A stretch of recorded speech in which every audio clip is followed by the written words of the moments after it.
ในที่สุดก็มาฮอดรอบลำวงปฐมฤกษ์ว่าซั่นบ่แม่นงานดองพี่น้องงานคือด้านไหมกะฮอดเปิดพิธี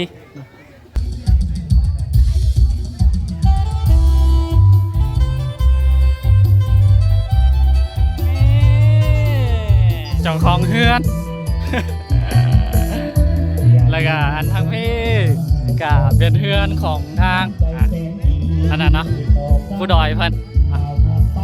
เฮือนงามขนาดพี่น้องวิวกับขนาดเนาะอยู่แถวนี้ล่ะข้ามคลองไปทางนั้นก็เป็นทางฝั่งประเทศไทยดีใจน้ำให้ร่ำให้รวยกับเฮือนไม้หลังนี้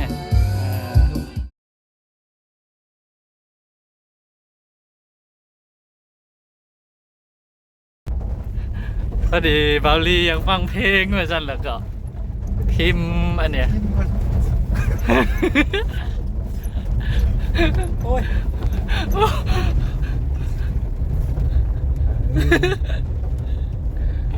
จีแล้วหมดแล้วเดือนนี้มักถึงแหละโอ้ยเดี๋ยว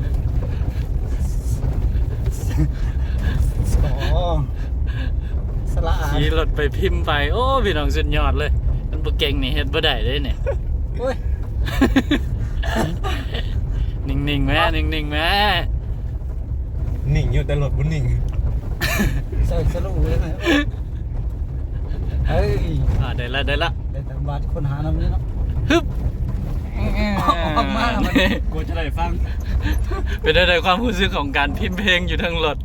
มันสั่นยุ่งยากเลยต้องใส่สมาธิสูงยุดสัญญาณหายแล้วพิมพ์กันแล้วสบายดีและสวัสดีวันดาวให้พี่น้องมดสุบุทุกคนก็พอดีมื้อนี้เลิกงามยามดีพี่น้องเอ้ยนะมีโอกาสได้เดินทางมาที่บ้านคู่ดอยเนาะมากับบรรดาไอ้น้องทีมงาน YouTube ทางภาคเหนือของพวกเฮาเนี่ยหลายๆฐานเนาะหนึ่งในนั้นก็คือคณะประธานพี่น้องเอ้ยอ้าวสบายดีเด้อพี่น้องรอเดี๋ยวดิกำลังแต่งตัวกำลังเปลี่ยนเครื่องพ่อแม่พี่น้องเลยเอาสิไปใช้นี่ก็พอดีมื้อนี้มีโอกาสเดินทางมาที่บ้านน้ำย้อนซึ่งว่าเป็นบ้านของคู่ดอยพ่อแม่พี่น้องก็มื้อนี้คู่ดอยเพิ่นน่าจะขึ้นเงินไม้บ่เนาะขึ้นบ้านไม้ของเพิ่นก็ทูโดนเติบพ่อแม่พี่น้องที่บ่ได้เข้าซองทางดำบ่าวลาวเนาะ20ปลายปีเนาะแม่น20ปลายปีก็สบายดีทาง FC ดำบ่าวลาวหมดสุคนเด้อพ่อแม่พี่น้องโอ้ยเด้องานทอดปลาก็พอดีมื้อนี้นะทางผู้ดอยเพิ่นได้เลิกงามยามดีขึ้นบ้านไม้พวกเฮาก็พากันมาร่วมแสดงความยินดีนะยังบ่หมดนะพี่น้องนะมีบุคคลสำคัญอีกท่านหนึ่งพี่น้องเอ้ยกำลังพากันแต่งตัวสวัสดีพี่น้องเอากล่องไหนดีเอากล่องไหนได้สบายดีซีดำบาล่ากับเบาลี่เนาะไอ้จื้อกันได้จุดที่พี่น้องหลายๆคนน่ะชื่อหน้าจำตากันได้เนาะสุดรองของเฮาพี่น้องได้ขึ้นไปทาง YouTube ก็โดนเติมละขึ้นมาอีกบ่โดนเพิ่งเจอกันคือเก่า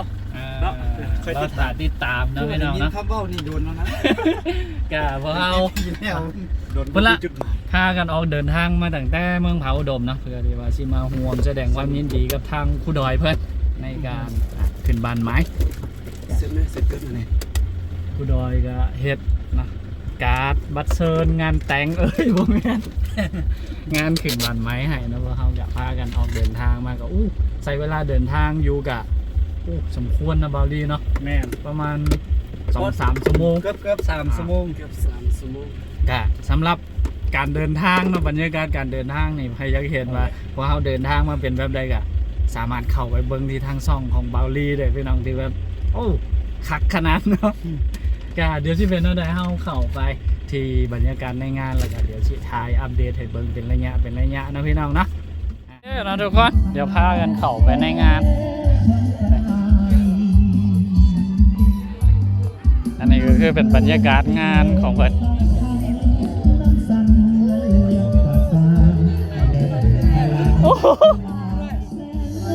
พูดได้ครับพูดได้โอ้จ้าคนน้อยไปทางไหน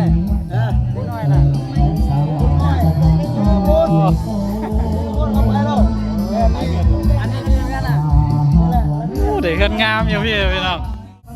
เอ้เนาะพี่น้องเนาะเจ้าของเฮือน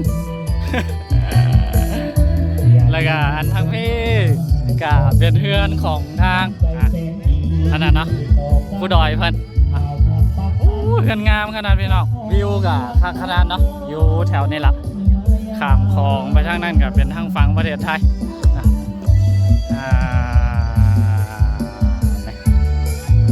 เจ้าของเฮือนตัวจริงมาเล่าพี่น้องเอ้ย โอ้เฮือนงามเนาะนี่พี่น้องเท่ากับมื้อนี้เป็นมื้อสันวันดีเนาะของทางผู้ดอยเพิ่นพวกเฮาทางและทีมงาน YouTube นะทางเมืองเผาอุดมกับมาร่วมแสดงความยินดีนำดีใจนำให้ร่ำให้รวยกับเฮือนไม้หลังนี้อันนี้ก็คือเป็นบรรยากาศในงานของเพิ่นพี่น้องต่อ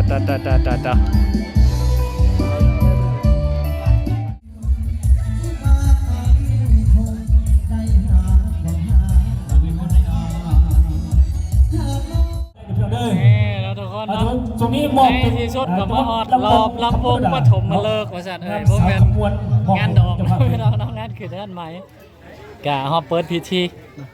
เจ้าบ่าวกับเจ้าสาวว่าซั่นเด้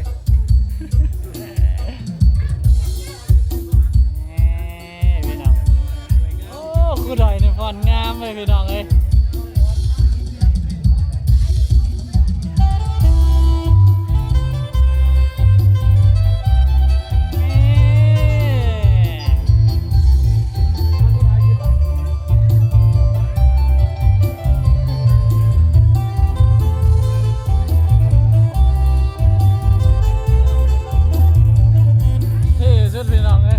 ได้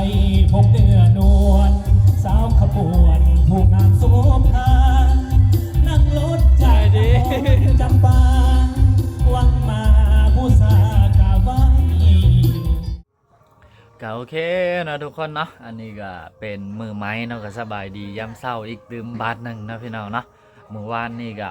โถนักหนาสาหัสนะในเรื่องของการเดินทางพี่น้องเพราะเราเดินทางจากเผาดมขึ้นเมื่อหาไม่ใช่เนาะเมื่อหาบานคู่ดอยก็คือบานน้ำย้อนเก่าพี่น้องเนาะใช้ระยะเวลาเดินทางนี่ประมาณ3 ชั่วโมงเมื่อ3 ชั่วโมงกลับมาอีก3 ชั่วโมงกว่าเนาะก็คือแบบมาฮอดบ้านก็คือคำปั๊บเลยประมาณ7 โมงเนาะพอมาฮอดบ้านคือเฉพาะเวลาที่ใช้ในการเดินทางไปกลับนะยังต่ำๆก็คือ 6-7 ชั่วโมงมีอยู่แล้วเนาะกะพวกเราเมื่อห่วมแสดงความยินดีเนาะกับทางครูดอยเพิ่นอยู่ประมาณน้อยนึงนะประมาณอยู่ 2-3 ชั่วโมงนะเมื่อห่วมแสดงความยินดีในการขึ้นบันไม้เฮือนคำขึ้นคูนของทางครูดอยเพิ่นเนาะกะโดยความที่ว่าพอเฮาอยู่กันค่อนข้างจะห่างไกลเนาะน้อยนึงรวมๆกันน่ะสิประมาณเกือบ100 กิโลเมตรเนาะครูดอยนี่อยู่ทางห้วยทรายเบาดำเบาลีแล้วก็ทางคำพงเนาะหรือว่าเบาไทยดำที่ทุกคนรู้จักกันในช่วงก่อนหน้านี้ก็คืออยู่เผาดบกับอยู่กันคนละเมืองนะก็ค่อนข้างจะยุ่งยากในเรื่องของการเดินทางไปมานี่นะก็คือจังที่บอกไปนะสภาพเส้นทางอยู่บ้านเฮานี่มันบ่ค่อยราบลื่นเพราะปานใดในการเดินทางเนาะการเดินทางไปกลับนี่ก็ใช้เวลากินไปละเกินครึ่งมื้อนะมื้อนึงมีแต่7-8 ชั่วโมงแล้วพวกเขาใช้เวลาในการเดินทางก็คือไปละ 6-7 ชั่วโมงนะก็เมื่อร่วมแสดงความยินดีนำเพิ่นนะก็หลายๆคนก็อาจสิถามหาหรือว่าสงสัยนะว่าเป็นหยังคือบ่เห็นครูคิวเพิ่นมานำนะสำหรับทางครูคิวก็คือพวกเขาก็ได้ติดต่อโอ้ลมกันเป็นประจำอยู่นะคือช่วงนี้นี่ครูคิวแบบติดเวียกของเพิ่นนะค่าเวียกของเพิ่นเนาะบ่สะดวกที่ว่าสิเดินทางมาในช่วงนี้ทางเป็นช่วงอื่นช่วงที่เพิ่นบ่ค่าเวียกจังสิคงสิเห็นกันครบหน้าครบตาเนาะแต่ว่าทางครูคิวเพิ่นก็จำเป็นนะมีเรื่องจำเป็นก็มาบ่ได้ปะบ่ได้นะก็เลยบ่เห็นทางครูคิวมานะก็นี่ละพวกเขาก็นะทางยูทูบเบอร์ทางเมืองพาทางบ่อแก้วของพวกเขาเนาะก็มีกันอยู่2-3-4-5 คนเนาะกันนี่แหละมีเวียกมีการมีงานมีหยังกะนะ เพราะเขาก็รวมตัวกันเนาะไปร่วมแสดงความยินดีนำเนาะก็ขึ้นบ้านไม้เนาะเป็นเชียร์พ้อยแล้วพี่น้องเนาะก็ขอให้บ้านไม้หลังนี้เนาะเป็นเฮือนคำเฮือนคูดเนาะสร้างความหังมีให้กับผู้อยู่อยู่แล้วมีความสุขอยู่แล้วหังเรามีเนาะมีแต่สิ่งดีๆเข้ามาตลอดปีแล้วก็ตลอดไปเด้อเนาะก็สำหรับ EP นี้ขอตัวลาไปแล้วเด้อพี่น้องเด้อเนาะกลับมาหมู่บ้านกับคำว่าท่านได้ปิดคลิปเป็นนั่นกันเลยนี่แหละเนาะมาอัดคลิปปิดคลิปตามท้ายเนาะก็ไว้นี่ก็พวกเรา3-4 คนกันน่ะสิมีคลิปหันนี่เฮ็ดออกมานำกันอยู่เนาะก็สิเป็นเอาได้ก็ฝากติดตามเนาะทั้งเบาดำเบาลี่แล้วก็ผู้ดอยผู้คิวเนาะแล้วก็ทางเบาเทดับหาว่าเพิ่นกลับมาทางนี้เนาะก็ฝากทุกคนช่วยติดตามแล้วก็ให้กำลังใจพวกเราเด้อสำหรับ EP นี้ขอตัวลาไปแล้วเด้อพี่น้องเด้อสบายดีบ๊ายบาย